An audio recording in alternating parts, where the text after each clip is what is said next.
Hi friends. నోట్ల రద్దు ఒకప్పుడు ఎంత పెద్ద సెన్సేషన్ సృష్టించిందో మనందరికీ తెలుసు కదా.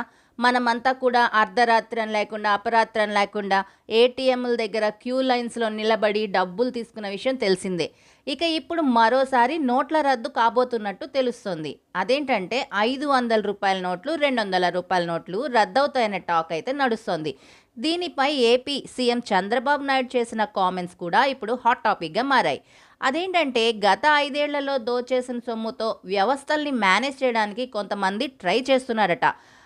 ఈ కాబట్టి ఈ నోట్లని రద్దు చేస్తే అవినీతి తగ్గే అవకాశం ఉందని, అవినీతికి పాల్పడే వాళ్ళని సులువుగా పట్టుకునే ఛాన్స్ ఉందని కూడా ఏపీ సీఎం చంద్రబాబు నాయుడు అంటున్నారు. కాబట్టి ఈ నోట్లతో జరిగే అవినీతి ప్రయత్నాల్ని అడ్డుకోవాలంటే నోట్ల రద్దు తప్పదు అని చెప్పేసి ఆయన క్లియర్గా చెప్తున్నారు. ఈ మేరకి రాష్ట్ర సచివాలయంలో రీసెంట్గా జరిగిన రాష్ట్ర స్థాయి బ్యాంకర్లతో సమావేశంలో ఆయన ఈ మాటలు కూడా చెప్పారన్నమాట.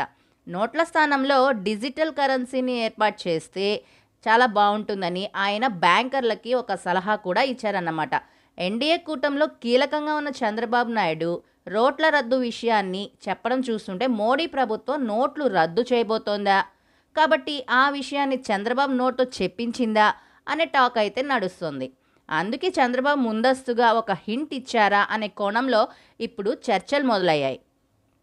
అయితే ఫస్ట్ టైం 2016 నవంబర్ 8న అంటే నవంబర్ 8వ తేదీ అర్ధరాత్రి నుంచి మోడీ ప్రభుత్వం నోట్ల రద్దు చేసింది. అప్పట్లో ఈ విషయం కలకలం కూడా సృష్టించింది.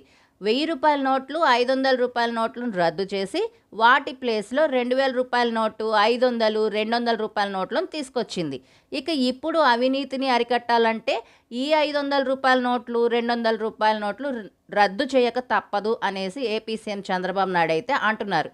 చూడాలి మరి ఈ నోట్లు రద్దవుతాయా లేదా అనేది. డిజిటల్ కరెన్సీ ద్వారా అయితే నేరస్తులు, అవినీతి పరులు తప్పించుకోలేరని అయితే చంద్రబాబు నాయుడు చెప్తున్నారు.